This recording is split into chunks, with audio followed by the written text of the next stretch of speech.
desveló algo que nadie sabía, que Joana le enviaba cartas a Francisco. Que le enviaba cartas a Francisco. Él dice que él no tiene nada que ver en el asesinato. Estamos con la familia de Nivaldo acá en el estudio, pero la verdad lo que se vivió ayer en Villa Alemana y los últimos antecedentes son para que usted se detenga y ponga atención a lo que vamos a revisar.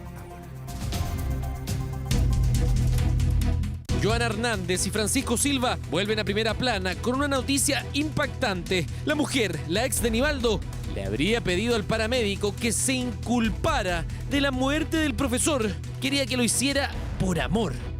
Querido Francisco, quiero pedirte... Tras las rejas del centro penitenciario de Valparaíso, ambos imputados por los delitos de parricidio y homicidio mantienen un contacto insospechado. Cartas de puño y letra de Joana llegaron hasta la celda de Francisco. Por más lejos que estén el uno del otro, la unión se mantiene fuerte. Pero este vínculo de su relación sigue siendo sombrío y tenebroso. Las declaraciones de las últimas horas generan un sinfín de interpretaciones. Cartas que llegaban desde la ex de Nivaldo al paramédico, según contó el abogado de Francisco, Peter Pizzarel. El contenido de esas cartas son cartas amorosas, en que Joana lisa y llanamente le dice a Francisco que él se eche la culpa. Pero eso es solo una pincelada de todo lo que le voy a contar. En el contexto de la audiencia donde estaban los inculpados, se conocieron sabrosas revelaciones partiendo por estos famosos mensajes.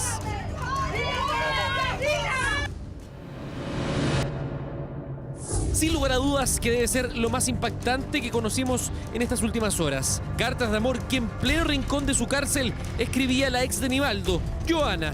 Mensajes que no solo le decían a Francisco que se mantenían todos los sentimientos, el cariño y la nostalgia que existe ahora por el hecho de estar separados. Así como que no quería la cosa, le pidió a Francisco que respetara su compromiso, que cumpliera con la supuesta palabra de que él se echaría la culpa cuando todo esto se supiera. Hoy ella exige en estas cartas que él lo haga. El contenido de esas cartas son cartas amorosas, en que Joana lisa y llanamente le dice a Francisco que él se eche la culpa, que se autoinculpe y que ella no tendría ningún tipo de responsabilidad en el hecho que se le está imputando, que es el parricidio del profesor Nivaldo.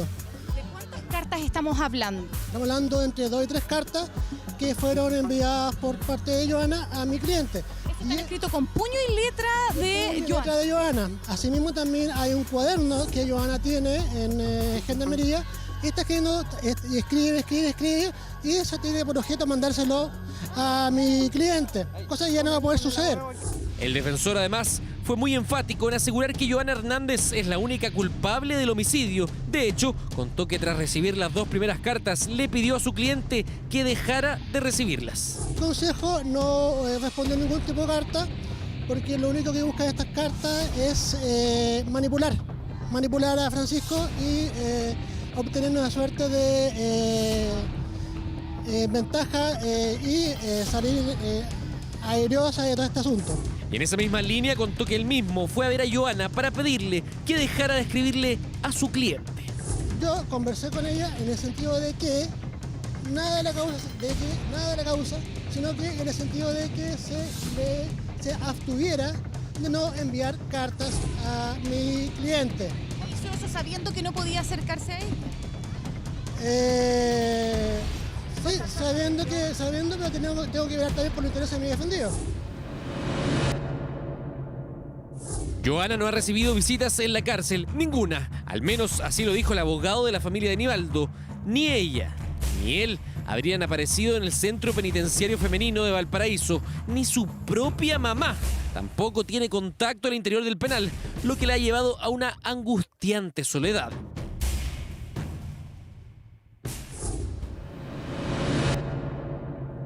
Cuando se supo que la mujer llegaría al centro penitenciario de Valparaíso, hubo una reacción inmediata de parte de las reclusas. Estaban esperándola para gritarle, lanzarle objetos para amenazarla, incluso algunas la amenazaron con cortarle la cara para así marcarla de por vida.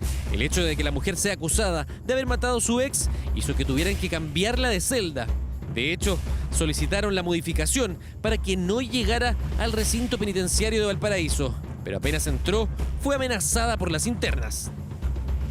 Sin ir más lejos, hubo que destinar una celda especial con vigilancia de 24 horas solo para ella, con la única intención de que las otras internas no le hicieran daño. Hoy Joana tiene derecho a recorrer el patio del centro penitenciario 1 hora al día, siempre y cuando no haya ninguna otra interna. Esto deja en claro que en ningún momento se encuentre con la población penal. Pero a través de la audiencia, su defensa planteó la posibilidad de tener un régimen normal, como el de todas sus compañeras privadas de libertad. ¿Qué dijo el juez? ¿Usted no tiene temor a que alguien la vaya a agredir? Buenos días. No tengo, al contrario, tengo muy buena relación con la interna y con... Su solicitud en definitiva es que se modifique el régimen, claro, que pueda tener el régimen común de todas las internas. Y como se pide, se va a acoger la solicitud de la defensa y va a la interna a tener el régimen que tienen todos los presos del CPF de Valparaíso. Joana no tiene temor de ser atacada y quizás sufrir algún tipo de consecuencia por lo mismo. Pero todo adquiere un grado mayor de sospecha, se vuelve impensado y da lugar a cuestionamientos con lo siguiente. La prevaricación significa, entre otras cosas, los delitos que cometen los abogados y en ocasiones el procurador que perjudica a su cliente, revela sus secretos o patrocina a la parte contraria. El abogado defensor de Francisco fue acusado por el fiscal de intrometerse más allá de la cuenta. ¿Con qué fin? ¿Es efectivo lo que señala su abogado defensor? Sí, me ¿Usted fue visitada por el abogado? Efectivo, me pasaron a avisar que venía mi nuevo abogado. ¿Qué le manifestó su abogado? Yo bajé creyendo que lo habían cambiado nuevamente me cambiaron de tribunal, pero no, el abogado de Francisco, donde venía porque quería ser el abogado, que iba a tener todo pagado y tener que compartir con él. Una situación que envuelve de sospecha todo el caso y que genera interpretaciones variadas. ¿Por qué el abogado de Francisco se habría acercado a Joana? ¿Le ofreció efectivamente su asesoría? Y si no es eso, ¿entonces qué? Yo conversé con ella en el sentido de que nada de la causa, sino que en el sentido de que se abstuviera de no enviar cartas a mi cliente. ¿Hizo eso sabiendo que no podía acercarse a ella? Sí, sabiendo, pero tengo que ver también por los intereses de mi defendido. Lo cierto es que los movimientos de un lado a otro son sospechosos e incitan a este tipo de cuestionamientos. Las declaraciones son totalmente contradictorias. Fuiste tú, fui yo, son contradictorias, pero ambos dejan entrever que ambos tuvieron participación en el acometimiento del homicidio del profesor Nivaldo. El señor Silvale es geoposicionado por su celular en la casa de Nivaldo, es geoposicionado en la playa Las Docas. Hay imágenes de él cargando combustible en instantes que iban con el cadáver de Nivaldo en su vehículo, por lo tanto, que diga que él no tenía conocimiento, que no participó y que fue coaccionado por la otra coimputada, son hechos que de verdad adolece ingenuidad al colega, toda vez que la carpeta hoy día la tiene. El vínculo entre ambos se estrechó a un punto quizás impensado para Francisco y Joana. Un verdadero amor criminal, porque aquí la complicidad fue total. De hecho, durante la semana en que nada se supo, hasta que apareció el torso en el muelle Prat, ninguno salió corriendo, le echó la culpa al otro o confesó por sí solo. ¿Acaso tenían miedo a algún tipo de amenaza? ¿O era este un amor ciego, capaz de traspasar los barrotes en los cuales ahora están encerrados? ¿Habrá sabido Francisco de lo que buscaba Joana? ¿O quizás fue engatusado por ella? Puede ser lo contrario, quizás Francisco podría haber tentado a Joana. Sin ir más lejos, recordemos que Francisco tiene antecedentes de violencia. Él llegó con posterioridad a la casa de Nivaldo, donde estaba Joana. Ya el profesor estaba fallecido, lamentablemente, y él, como acabo de señalar, participó solamente en el descuartizamiento del cuerpo. El defensor también está buscando que se le traslade a un hospital psiquiátrico para que se le suministren medicamentos por sus supuestos trastornos. Esto va en línea con la estrategia de la defensa del acusado para que se le declare al ex paramédico inimputable. Una cosa es estar consciente al momento de cometer un crimen y otra cosa es padecer de una patología psiquiátrica que lo hace que vea las cosas de otro prisma, no como una persona normal, sino que puede ver la cosa desde un punto de vista. ¿Cuál sería ese otro prisma? La patología de base, depresión y trastorno bipolar. Inimputable. Su argumento es simple. Silva no habría participado de la planificación y que homicidio de Villegas. Solamente habría actuado cuando el profesor estaba muerto. La estrategia además plantea que Francisco arribó a la vivienda del profesor entre 1 y 2 horas después de su muerte y solo habría ayudado a Joana, con el profesor ya muerto. Toda esta situación fue tomada por sorpresa por parte de la familia de Nivaldo. Decisiones, estrategias y acciones que les parecieron al menos injustas. Como dicen sus poleras, ellos piden verdad y justicia. Mira, aquí la culpa la tienen los dos. Están con dimi y direte los dos, que los dos quieren culparse uno a lo otro. La verdad, el que aquí quiere uno quedar libre, el otro que se eche la culpa, pero la verdad que son culpables los dos. En un momento pidió perdón. Ella es así. Lamentablemente, nosotros hemos sabido muchas cosas. Realmente ella a nosotros nunca nos quiso. De eso nos hemos dado cuenta. Fue una cínica, no nos quiso. Al mismo tiempo reclaman que el trato debe ser equitativo y que la justicia debe hacerse cargo de situaciones que hasta ahora son inéditas. Uno se espera que ella reaccione así porque ¿qué arrepentimiento va a tener todo lo que hizo? Arrepentimiento no tiene ninguno. Si ella siempre se mostró así, una mujer perversa, mala, no pensó ni siquiera en sus hijos. Es un caso que vuelve a surgir con los imputados como los protagonistas de una situación que no queremos revivir, un asesinato que aún no tiene un veredicto y que todo un país espera que pronto se resuelva. La pregunta inmediata que queda en el aire es si llegarán más cartas a la correspondencia de Francisco. No hay un fallo, que hay gente que quiere libre y uno dice, pero ¿cómo puede suceder esto en estos tiempos? Ayer estuvimos en vivo de Villa Alemana, hoy día tengo que decirle tantas gracias a la señora Vilma y a don Leandro por estar acá, que son los hermanos del profesor Nivaldo. Decimos infinitos agradecimientos porque es un minuto complejo. Ayer en Villa Alemana había mucha pena también cuando usted escuchaba a un abogado, y estamos con Matías Vera, escuchábamos al abogado y a otra gente que decía, no, que queden libres porque están locos. Así de simple. Vilma, ¿cómo está usted? Buenos días. ¿Le puedo preguntar eso? Buenos días. No, yo creo que es imposible, por lo que hablaba el abogado ayer, que sufría de delirio, que escuchaba voces. Pero yo digo, si una persona así no puede conducir un vehículo, no puede ser un chofer, no puede trabajar en un centro de salud y menos ser un guardia de seguridad. Porque, ¿qué nos daba a nosotros de normalidad eso si él es normal? Él trabajaba todos los días. Entonces, no puede llevar esos argumentos el abogado, bajo ningún punto. Yo creo que la persona que no tiene conocimiento en medicina, en psicología, en psiquiatría, se da cuenta de eso. Él llevaba una vida normal. Él trabajaba todos los días, después hacía turnos de guardia de seguridad, conducía un vehículo. Entonces nosotros, ¿cómo estábamos indefensos ante esta persona? Todo Chile estaba indefenso. Claro, una bomba de tiempo. Sí, pero el abogado tuvo declaraciones sorprendentes, Matías. Ayer la verdad es que todos nos impresionamos, ustedes como familia, allá en el lugar, nosotros desde acá de Santiago, todo Chile, con lo que el abogado decía, revelando varias cosas impresionantes. Primero, que había contacto entre Francisco y Joana, que incluso habían cartas que habían llegado de parte de Joana a Francisco pidiéndole que se inculpara. Aparte de las declaraciones que el abogado de Francisco nos entregó ayer completamente en vivo y en directo y que hasta el día de hoy siguen impresionando tanto a la familia como seguramente a ustedes. Por favor, preste mucha atención. Una consulta que nos llama mucho la atención, que es el hecho de las cartas, de que supuestamente Joana le habría mandado una serie de cartas a Francisco. ¿Cuál era el contenido de ellas? El contenido de esas cartas son cartas amorosas, en que Joana lisa y llanamente le dice a Francisco que él se eche la culpa, que se autoinculpe y que ella no tendría ningún tipo de responsabilidad en el hecho que se le estaba imputando, que es el parricidio del profesor Nivaldo. ¿De qué cartas estamos hablando? Estamos hablando de entre 2 y 3 cartas que fueron enviadas por parte de Joana a mi cliente. Está escrito con puño y letra de Joana. Asimismo también hay un cuaderno que Joana tiene en Gendarmería y está escribiendo, y escribe, y eso tiene por objeto mandárselo a mi cliente, cosa que ya no va a poder suceder.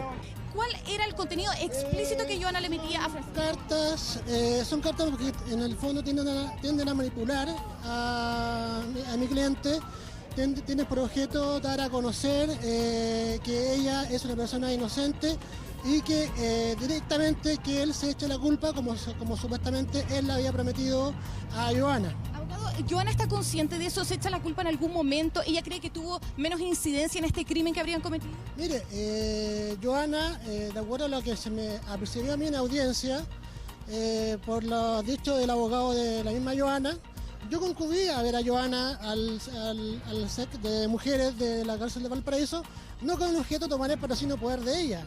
No me interesa, son defensas totalmente incompatibles. Solo conversé con ella para que se obtuviera de mandar cartas a mi cliente Francisco. Lo que busca esta defensa es llegar a una suerte de inimputabilidad o imputabilidad disminuida, ¿ya? Y hay distintas patologías que serán determinadas por el servicio médico legal y por el psiquiatra particular que van a deducir y que van a colegir que que Francisco no actuó de manera consciente en el descuartizamiento del profesor Nivaldo. Francisco va a ser entrevistado el día viernes en la cárcel. También se pidió a Fiscalía que se oficiara el Servicio Médico Legal de Valparaíso para que el profesional idóneo lo entrevistara también clínicamente. No fue una sola cosa, es un montón de cosas que dicen que nosotros hoy día quedamos para adentro y ustedes como familia Vilma me imagino que vuelven a llamarles la atención. Primero, ¿por qué motivo el abogado de Francisco consigue entrar en contacto con Joana? Él dice que es como para defenderlo. Eso no se puede hacer. No, nosotros no teníamos idea de eso, porque eso nosotros sabemos de nuestro abogado, pero que ella estaba escribiendo carta para Francisco en absoluto. Me hubiese gustado más a mí que hubiese escrito carta a su hija, a sus hijos, no sé. Que demostrara que también ella es madre, que hasta el momento de hoy no se ha visto eso. ¿Ah? Porque ella en ningún momento pensó como mujer, pero como madre en absoluto. Pensando que mi hermano la apoyaba tanto, que ella misma dice ahí, que mi hermano la apoyaba tanto. Bueno, ¿y qué le hizo el daño más grande a sus hijos?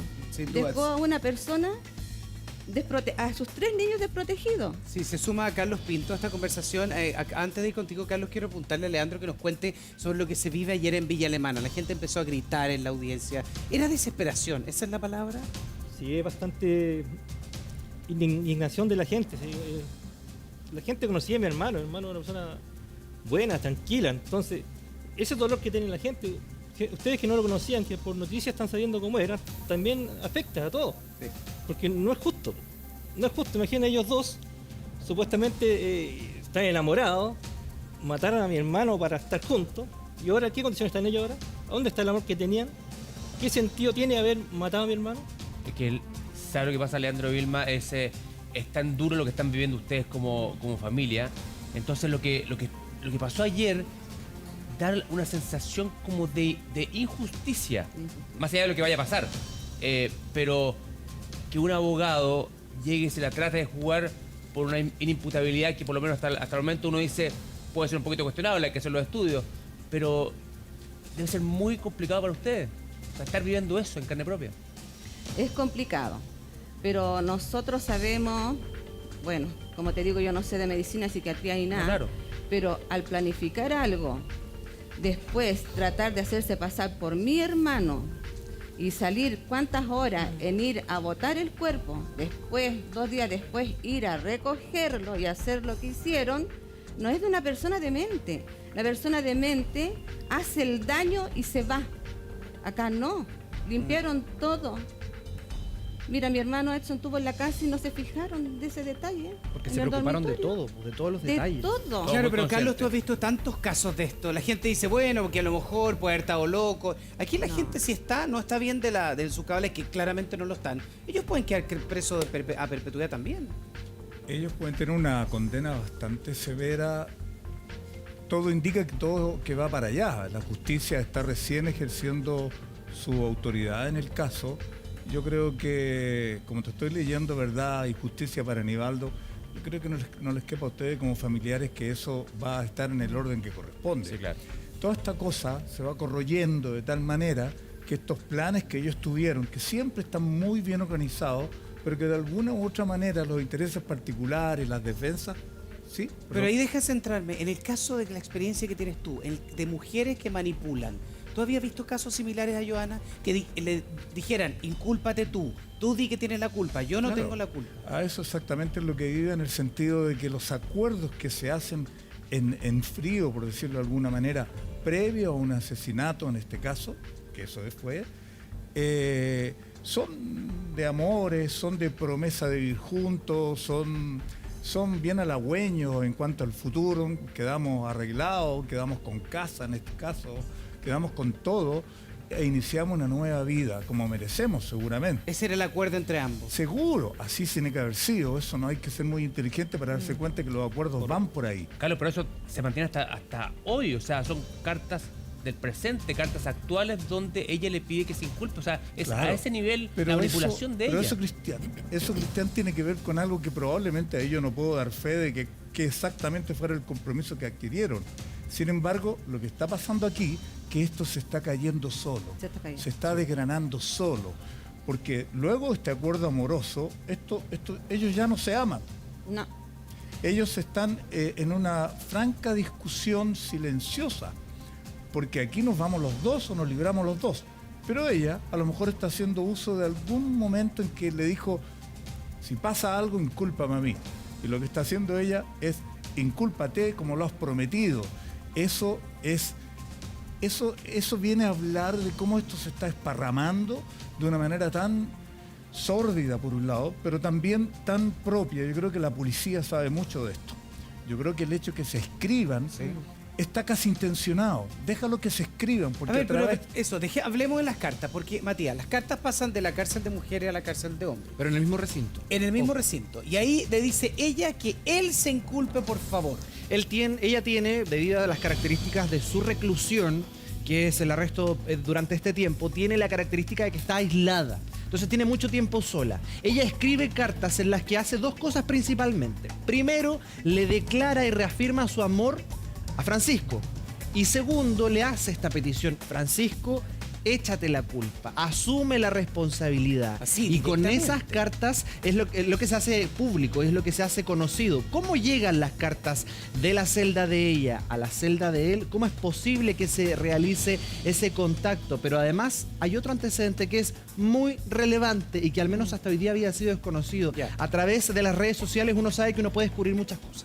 Pero ahí también el abogado habla de las cartas, dice que se junta con Joana y también dice que Francisco no tiene nada que ver en esto. Claro. Pero nosotros tenemos información, incluso mensajes de redes sociales, donde Francisco pedía medicamentos como clonazepam que le dieron al profesor Nivaldo. Y no solamente es que pedía, sino que además, y le quiero pedir también ahí a dirección que nos pueda ayudar con la imagen, hay un antecedente concreto de que tan solo unas semanas antes del asesinato del profesor Nivaldo... ¿Una semana? Ahí estamos viendo ahí en un grupo de Facebook, el Facebook de él, de Francisco Ales, que estaba en pidiendo esa eso. Cuenta, tan solo un tiempo antes, fíjense, ahí está con fecha y todo, dice que está pidiendo clonazepam. No nos olvidemos que el profesor Nivaldo fue drogado con un tipo de droga de sumisión que no es más que la mezcla de clonazepam con otras más. Ahí está, busco clona de 2 miligramos. Imagínense lo relevante de este antecedente en donde nosotros decimos... públicamente las pastillas. Lo pide así, y mire, y si ustedes lo revisan un poco más en este tipo de grupos, se hacen estas cosas, se piden cosas. Esto ocurre el 3 de agosto. Entonces, la anticipación respecto de cuándo ocurre el homicidio es realmente alarmante, porque perfectamente lo que él está pidiendo en este grupo de Facebook de clonazepam podría tener directa relación con el homicidio del profesor. ¿Y usted me van a decir que el abogado no sabía ninguno de estos antecedentes, que él pedía clonazepam o esta droga por internet? Y aparte que esto también habla, lo que dice a Vilma, de una planificación, o sea, muy, pero muy concreta. O sea, es muy raro que una persona con delirio incluso se preocupe de detalles como este. Imagínate tú. Entonces, ¿cómo podemos él estar pidiendo esto? Que está enfermo psiquiátrico. No, para nada. Para nada. Él es una persona normal. Está tan cuerdo que él está recurriendo a esto. Que total me hago pasar por un enfermo. O sea, él le pide a su abogado que le diga, sí, dale nomás, yo me hago pasar por enfermo. No, yo creo que él es cuerdo, es tan cuerdo. Yo no digo que el abogado está diciendo esto otro. Él, Francisco, es tan cuerdo que dice, bueno, ahora me hago pasar por loco. O sea, no solamente es cuerdo, además astuto. Astuto. ¿Usted cree que está engañando hasta a su abogado? ¿Que es una estrategia de él, no del abogado? Bueno, ahí no sé la conversación que tiene el abogado con Francisco. Yo no puedo estar diciendo esas cosas porque no tengo idea. Pero que la están utilizándola. O sea, la estrategia macabra acá sería, Carlos Pinto, que ella le pide a Francisco a través de la carta que se inculpe. Se determina que Francisco es el culpable y ella no tendría nada que ver. Y él se declara inimputable. Entonces, nadie queda preso. Claro, lo que puede estar sucediendo aquí, estos son suposiciones, locuraciones, es que haya un acuerdo de que él se haya inculpado, que ella hoy día se lo esté cobrando ya que están en la cárcel y que él no quiera aceptar. O acepto en la medida que yo paso por enfermo mental, voy a hacerlo claro para los espectadores. ¿Ah?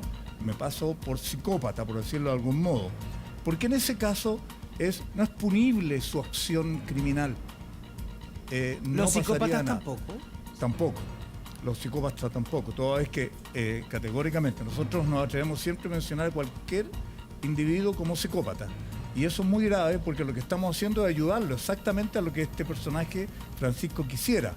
Es decir, en la medida que yo no estoy cuerdo, no voy a cumplir cualquier condena que sea en un centro penitenciario, sino en un hospital para dementes, digamos así. Carlos. Donde pasan 3 o 4 meses y ellos ven modo de escaparse. Perdón. Que esa es la forma. Pero Carlos, mira, lo que estamos viendo ahí es justamente algo que hoy día nos produce una alarma a todos, seguramente a la familia también. El hecho de que Francisco haya estado buscando con semanas de anticipación al homicidio una droga, como por ejemplo el clonazepam, que sirve precisamente para provocar la sumisión en alguien, muestra planificación. Este tipo de hechos requieren de planificación ya, pero él de podría algo decir, constante. no, yo lo estaba pidiendo para mí. Claro, Sí, pero por ejemplo, si en este caso tuviese que ver, elucubrando, pensando en las posibilidades, si tuviese que ver ese clonazepam con lo que se cometió con el profesor Nivaldo, habla de una anticipación importante a los hechos. ¿Los psicópatas actúan de esa manera? ¿O las personas que a lo mejor, o podríamos a lo mejor hacer otra evaluación, una persona que tiene desórdenes mentales podría actuar de esa manera? Bueno, yo creo que aquí hay y lo hemos estado analizando, algún grado de intención, de inteligencia manifiesta para ordenar en su mente estas actitudes, estas conductas futuras. Los psicópatas evidentemente son muy inteligentes, son personas que sobrepasan la media en ese caso y son capaces de llevar sus casos y lo logran. Probablemente no lo hagan de este modo tan evidente. Yo lo que les quiero decir claramente que esta discusión es un poquito banal de pronto, porque tampoco es llegar y decir me siento enfermo, veo monitos en el aire y por lo tanto estoy loco, enciérrenme en otro lugar. Para que eso llegue a suceder existe una enorme cantidad de profundos análisis que la policía no se va a dejar engañar por eso. Yo digo, por más que hagan, que se tome lo que quieran. Si quiere se come ratones y eso no significa que esté loco. Aquí hay una clara intención que la policía descubre son cosas bobas, incluso diría yo, demasiado inocentonas. Parecen que están urdidas con algún grado de inteligencia, pero en absoluto, son obvias, cualquier desesperación. Lo que está sucediendo ahora, como ambos supuestamente están casi incomunicados, no existe diálogo entre ellos, estas cartas se dejan fluir necesariamente porque luego se interrumpen y uno empieza a develar... Pero ahí hablemos de las cartas, entonces... Justamente, Carlos, con respecto a las cartas, después del asesinato del profesor Nivaldo se habló también con respecto a quién era la mente de todo esto, de este crimen dramático y cruel. Después con la aparición de esas cartas me imagino que ya queda un poquito más claro y quizás es ella la autora intelectual de todo esto. Yo diría o la mente, detrás de todo esto. Yo creo que todo el perfil indica que aquí hay una intención paralela en un principio, ¿no? de querer vivir juntos y eliminar la piedra en el zapato. Correcto. Fue Nivaldo en algún momento. Eso es lo que se planificó. Ese es el acuerdo. Ese es el acuerdo. Y en el acuerdo, obviamente, la más interesada en que suceda, por un lado, es ella, ¿verdad?, que querrá estar con él, y planifica esto y le puede dar el vamos a esta situación. Porque si ella dice que no, por mucho que quisiera, entre comillas, su amante, eso no habría podido ser. Pero si ella dice que sí, todo el plan adquiere rumbo, ¿no? Por lo tanto, la guía natural es ella. Su nivel de manipulación, yo diría que es casi enfermizo. ¿Cómo puede ser tanta la manipulación si ella manda, ella decirle a él? No se van a ver nunca más. que le diga, incúlpate tú te quedas preso para Pero siempre. fíjate que eso no va por decir, yo no le puedo dar esa orden. Incúlpate que mañana te van a fusilar y esto se acaba. ¿Por ¿Estamos dónde de va acuerdo? entonces?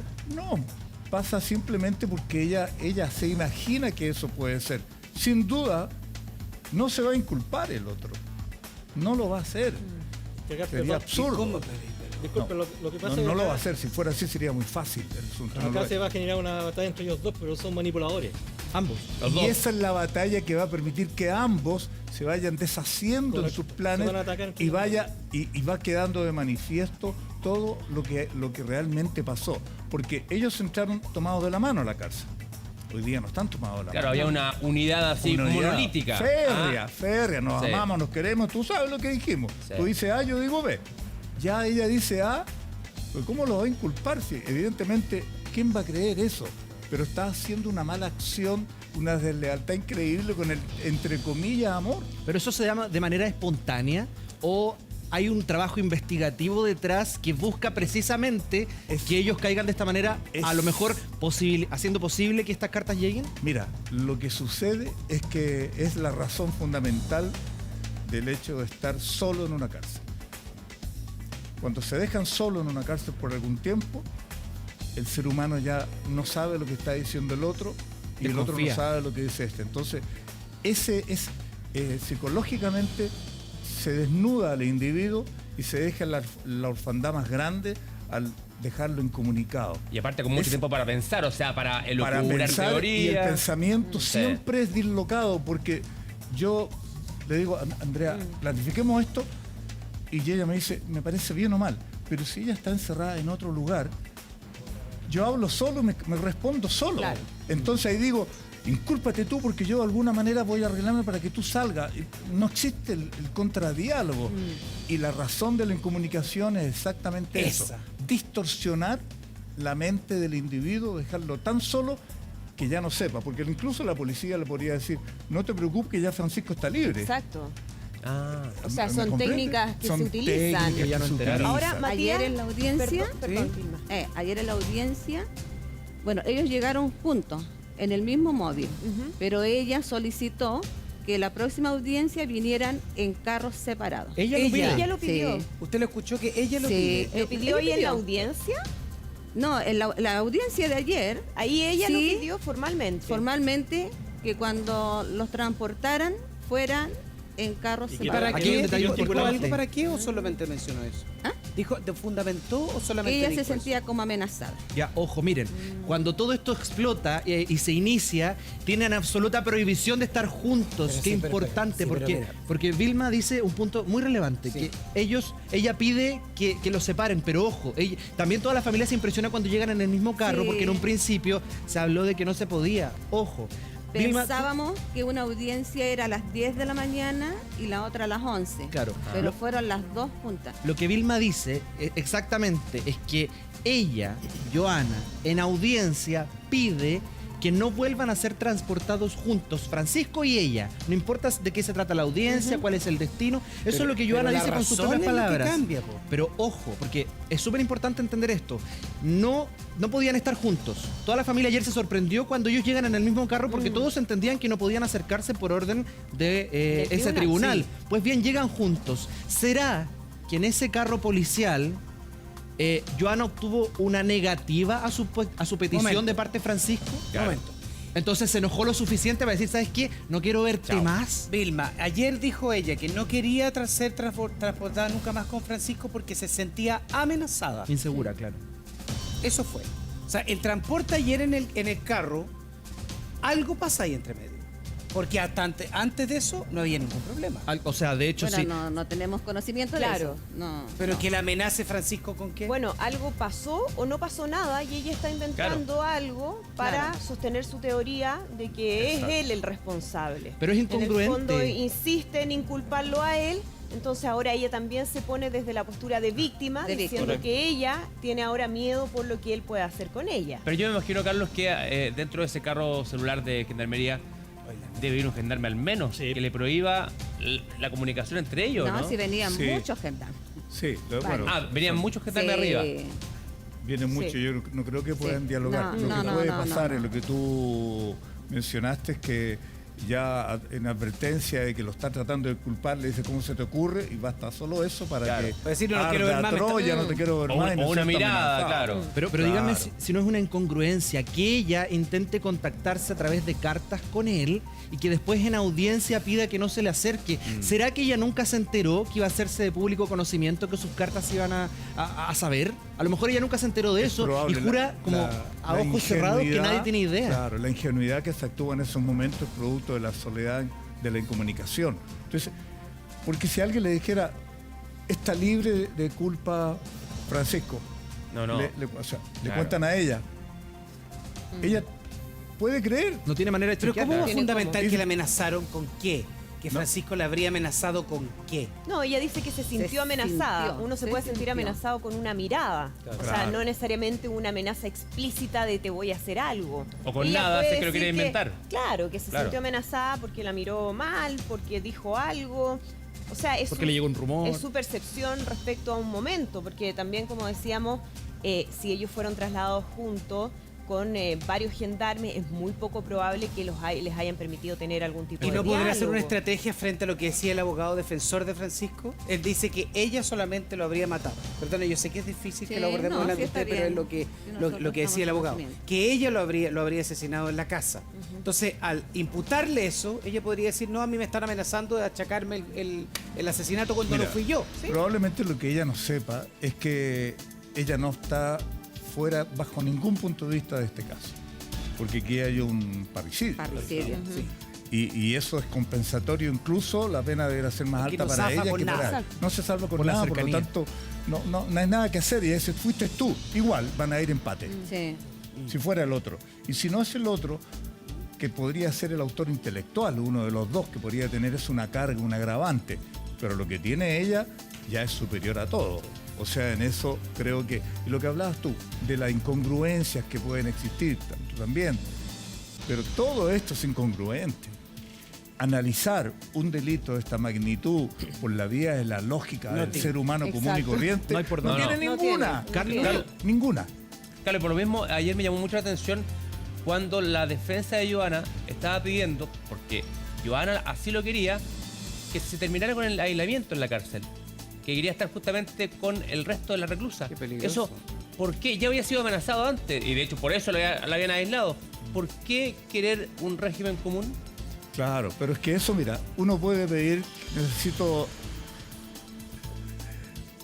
voy a hacer un alcance. Me acuerdo que una de las locuras de un reo que yo entrevisté decía, lo único que te pediría para llevar la entrevista es que me traiga un par de sándwiches de la fuente alemana, donde yo comía los días sábados, que lo tengo aquí, ¿no?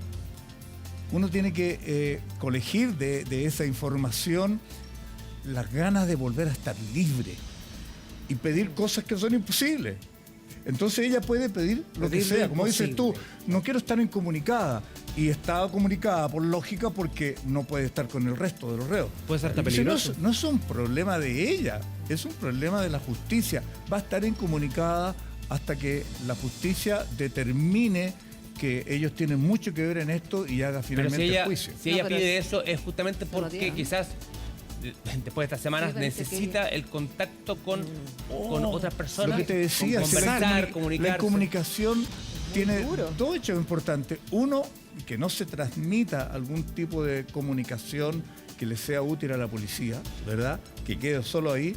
Y el otro es dejar al individuo absolutamente solo, porque yo les digo, ¿quién de nosotros es capaz de estar un día solo en su casa? ¿Y no querrá ser una En tu estrategia, casa. una duda?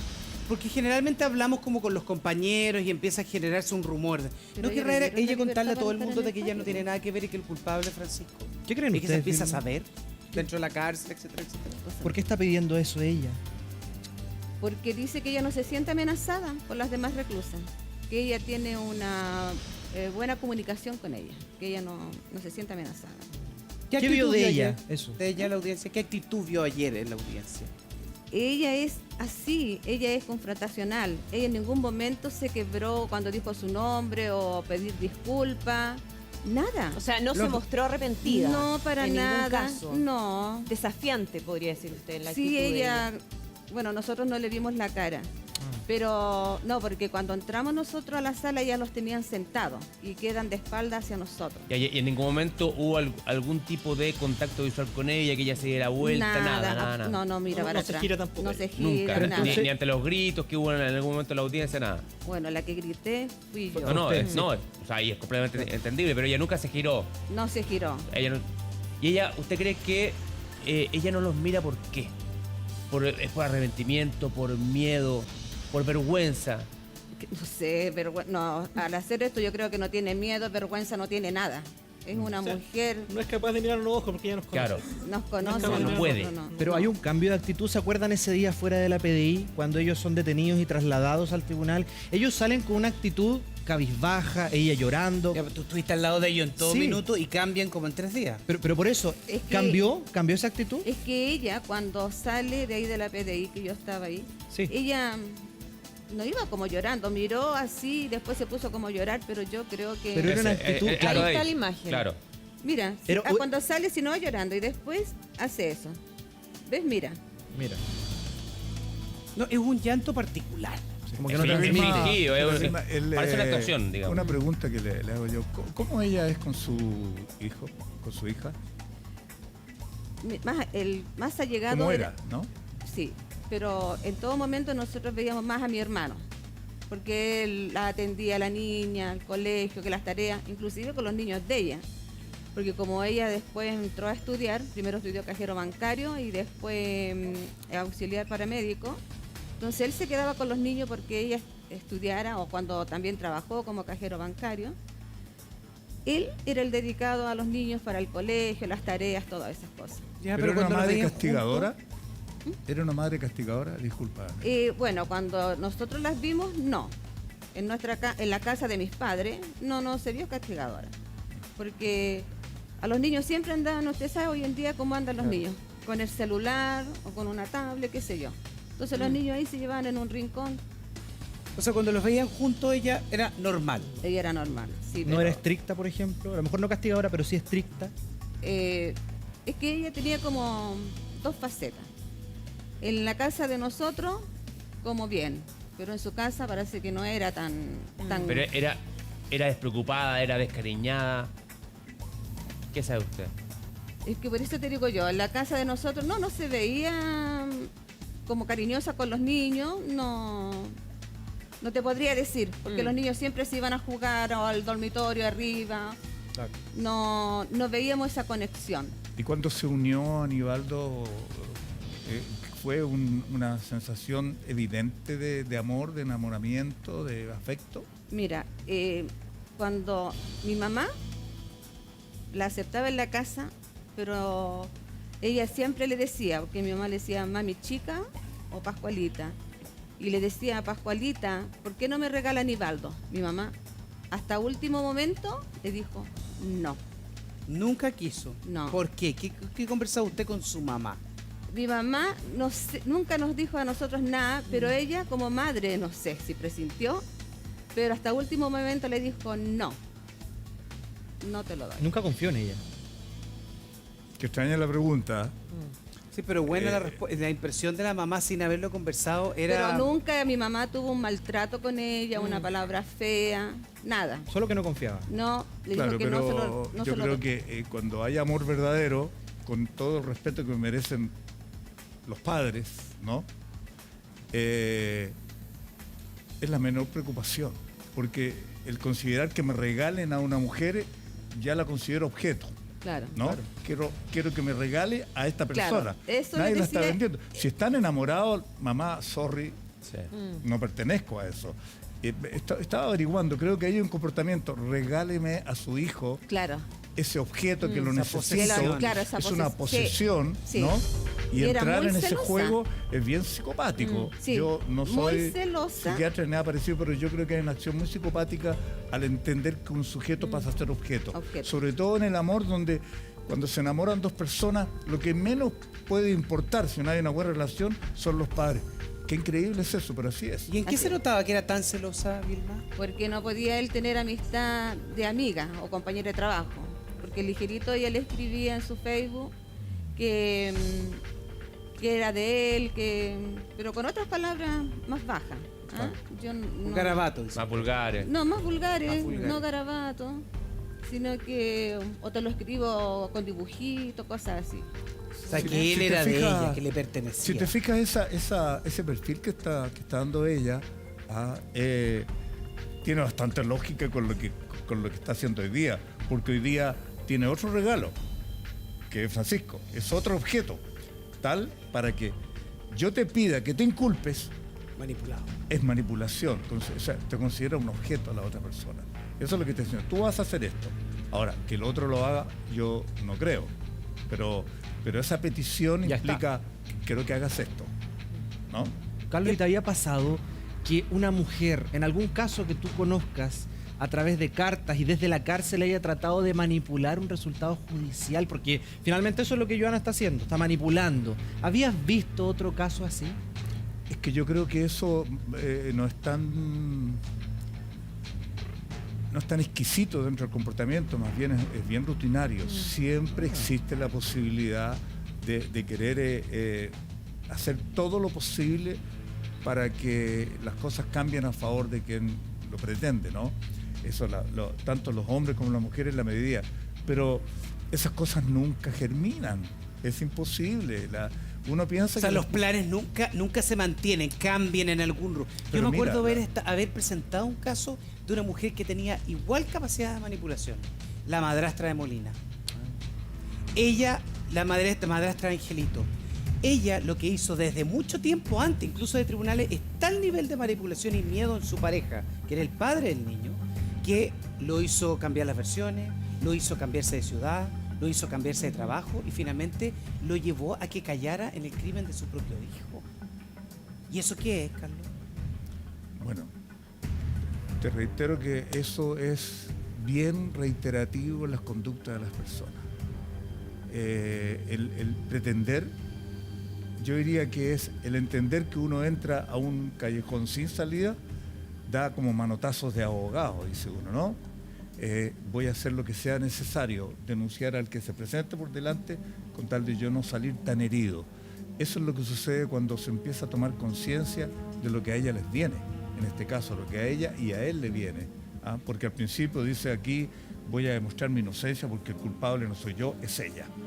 Y con eso me lavo las manos. Ella nadie le ha explicado que el abogado que si es autor intelectual, peor. Y si no lo es, ella permitió que pasara. Por lo tanto, no tiene salida.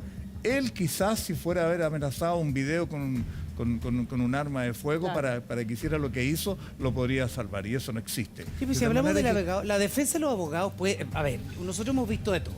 Es la pega la que tienen que hacer una defensa que a veces duele. Don Leandro y señora Vilma, duele cuando pasan más allá de la defensa. Pero acuérdense que el abogado defensor de Francisco es el mismo abogado defensor del hombre que violó y mató a Ámbar en los Andes. Claro. Es el mismo. Entonces, el tipo de defensa siempre va a ir más allá porque está defendiendo personas que fueron impacto nacional. O sea sí, y pasa constantemente. Nosotros hemos cubierto estos dos temas ampliamente, brutales, horrorosos, brutales. Que incluso, justamente yo he tenido que hacer los dos y uno se da cuenta de que incluso, se lo comenté a la familia varias veces, incluso uno de repente dice, y duele enterarse de cosas, duele conocer la verdad, escuchar los testimonios. Pero fíjense que tuve la oportunidad de hablar con Ignacio, que es el tío de Ámbar, y él era el más impresionado con toda esta situación de que, oye, el abogado de este hombre es el mismo que estoy viendo en la tele ahora defendiendo a Francisco. Pero su pega. Es parte de la pega y también es parte de que hay algunos abogados que tienen algunos casos que son más emblemáticos, más polémicos y que además tienen ciertas posturas para defender a sus clientes de manera concreta y que son reiterativas y precisamente por eso los buscan. Señora Vilma, yo le quería preguntar con respecto a lo que ustedes vieron ayer. Yo una vez sufrí un robo y la vez que estuve al frente del ladrón con la policía, creo que ha sido la única vez que he sentido ira. Real, ira. Entonces yo no puedo entender y no puedo imaginar lo que ustedes vieron ayer. ¿Usted qué sintió al ver a Francisco, a Joana, ahí en la audiencia? Sí, mira, sí teníamos rabia, pero tratamos de canalizar la rabia nosotros en la justicia, porque eso nosotros le prometimos a mi padre, antes que falleciera, le dijimos nosotros, papito, vamos a hacer justicia. Aquí estamos todos unidos porque queremos justicia para mi hermano Nivaldo, que él no tenía por dónde. Él no era malo, no era pendenciero, no era nada. Era de la familia. Entonces, nosotros toda esa rabia todavía la tenemos, no sé, como dormida. Pero yo sí le grité a ella que ella supiera que mi papá falleció de pena, de haber visto, porque él se dio cuenta el día miércoles cuando salió esto del torso. Mi papá a mí me dijo, porque yo lo estaba cuidando, me dijo, mira la televisión, mira la noticia. Papito, le dije yo, que me puse encima tapándole, papito, tanta maldad no puede ser. Tanta maldad, papá, no puede ser. ¿Cómo Nivaldo esto? No, papito, no. Después cuando mi hermano ya tuvimos que contarle la verdad, porque mi papá estaba en su sano juicio. Él conversaba, él pensaba, él sabía el día que vivía, sabía el valor del dinero, aunque tenía 90 años, él sabía todo. Leía el diario, veía el fútbol, televisión, de todo, conversaba todos los temas. Y ahí mis hermanos tuvieron que decirle y él me dijo a mí, yo te dije. Él le dijo eso, yo le dije. ¿En serio? Sí, él me dijo. Lo presintió del lo día presintió del día miércoles, ya él empezó a irse para abajo y me dijo, hija, uno de pensar tanto puede llegar a la muerte. Él me lo dijo a mí, porque él estaba tan angustiado como nosotros, porque mi hermano Edson, que vivía con mi papá, no llegaba a la casa. Del día sábado, Edson buscando a Nivaldo por todos lados, con mis hermanos, con mis hijos, sobrinos. Y él lo sabía. Ellos dejaron su trabajo, universidad, todo dejaron de lado para salir a buscar, porque nosotros teníamos la esperanza de encontrarlo vivo, que estuviera drogado, herido. Entonces no queríamos perder tiempo en eso. Entonces él me decía, Vilma y Edson, le puede dar un ataque a él, al corazón, me decía. Papito, le dije yo, pero tienen que andar, no podemos perder momentos, minutos, porque puede estar herido. Si nosotros teníamos toda la esperanza de encontrarlo herido, drogado, o en algún hospital, porque se buscó por todos lados, y por eso acudimos a los medios de comunicación para hacer un poco de presión, porque Edcito fue a Carabineros y le dijeron, no, el día lunes tiene que presentarse en Fiscalía porque tienen que haber 48 horas. ¿Qué dudas 48 tienen? horas que eran esenciales para la vida de mi hermano, si estaba en peligro. Claro. Fue a investigaciones, estaba cerrado. Entonces después va a Fiscalía y le dicen, sabe, pero se puede demorar como una semana. Entonces, ahí mi hermano se quebró, Edson, lloró mucho, lloró demasiado, porque nosotros aquí le estamos dando ventaja a la delincuencia. Imagínate tú, nosotros sabiendo cómo era mi hermano de responsable. ¿Su papá vio todo eso, Vilma? Todo lo que estamos viendo en pantalla, ¿su papá lo vio? Sí, mi papá lo vio. Mi papá, le pregunté yo, papito, están dando tal información en la televisión, ¿tú quieres verla? Sí, me dijo. Entonces, él